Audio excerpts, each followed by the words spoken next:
ሆድ እየበዛ ትምህርት እየቀነሰ ከመጣ አገር የሚጠፋ ከዚህ ላይ ነው። እናቱን የሚገድል ለወንድሙ የማይራራ ጨካኝ በሰው ደም እጁን የሚታጠብ የሚመጣ ከድንቁርና ነው። ሕዝቤ ዕውቀት ከማጣቱ የተነሳ ጠፍቷል እንዳለ ጌታ ትንቢተ ሆሴዕ ምዕራፍ 4 ቁጥር 6 ላይ ሕዝቤ ዕውቀት ከማጣቱ የተነሳ ጠፍቷል።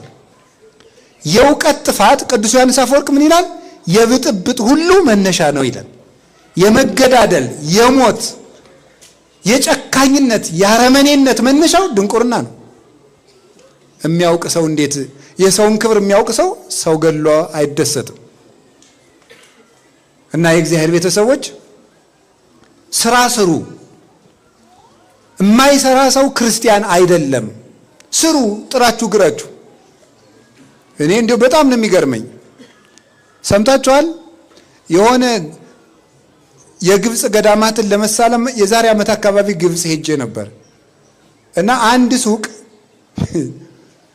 ደንገሉን እንደ መጽሐፍ አድርገው ሰርተውታል።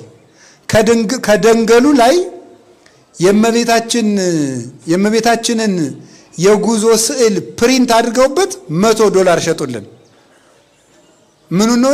እኔም ለምኜ ነው የገዛው። ዶላር አለው እንዲህ ሰውዬ እንዳትኖር የለኝም። የኢትዮጵያ ሕዝብ እኮ ይችችን ነው የሚለቅም። የለኝም፣ ማምላክን የለኝም። ትቀልዳላችሁ እንዴ? የለኝም። እና ምዕመናን ነው የገዙልኝ። ይኸው ደንገል ነው። ስንት ነው የተሸጠው? ምንድን ነው እሱ? ደንገሉን ማለት ነው። ደንገሉን የሆነ ነገር አድርገው በሆነ ነገር እኮ ነው የሽንኩርት መክተፊያ የሚመስል ነገር ነው።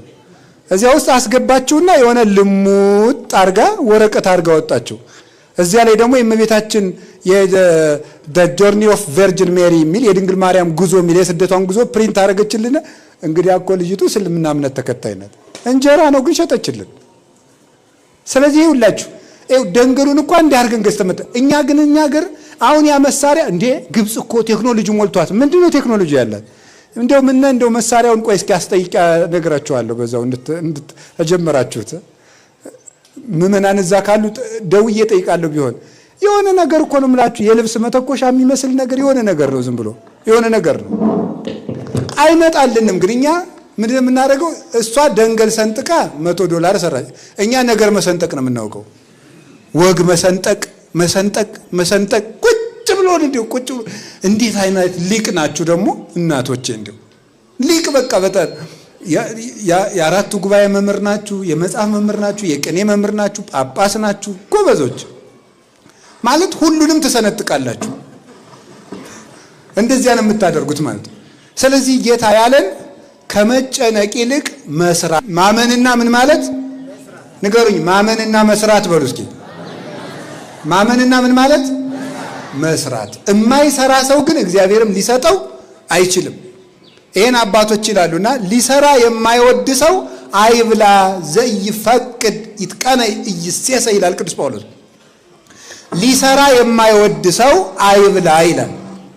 ልብ በሉ፣ የማይሰራ አይብላ አላለም። ምንድነው ያለ? ሊሰራ የማይወድ ነው። የማይሰራ አይብላ አላለም። ሊሰራ የማይወድ ነው ያለው። የማይሰራ አይብላ ቢል ሕፃናት ይሰራሉ? አይሰሩም። ስለዚህ ላይበሉ ነው ማለት ነው። መስራት የማይችሉ ከልጆቻቸው ጡረታ የገቡ ሽማግሌዎች አሉ። መስራት አይችሉም። እነሱ አይብሉ ሊመጣ ነው። የታመሙ ሰዎች መስራት አይችሉም። እነሱ አይብሉ እንዳይል ምን አለ? ሊሰራ የማይወድ ማለት መስራት እየቻለ የማይሰራ ሰው አይብላ። የሁላችሁ ሳሰሩ አትብሉ። ቁጭ ብላችሁ የቤተሰብ እንጀራ አትብሉ። የሆነ ነገር አድርጉ ባካችሁ። አንድ መጽሐፍ መነኮሳት ምን ይላል መሰለ? እንደው ቁጭ ከምትል እንዳትስቁብን፣ እንደው ቁጭ ከምትል ቢያንስ ተንቀሳቅሰሽ እንትን ሸንተና ይላል።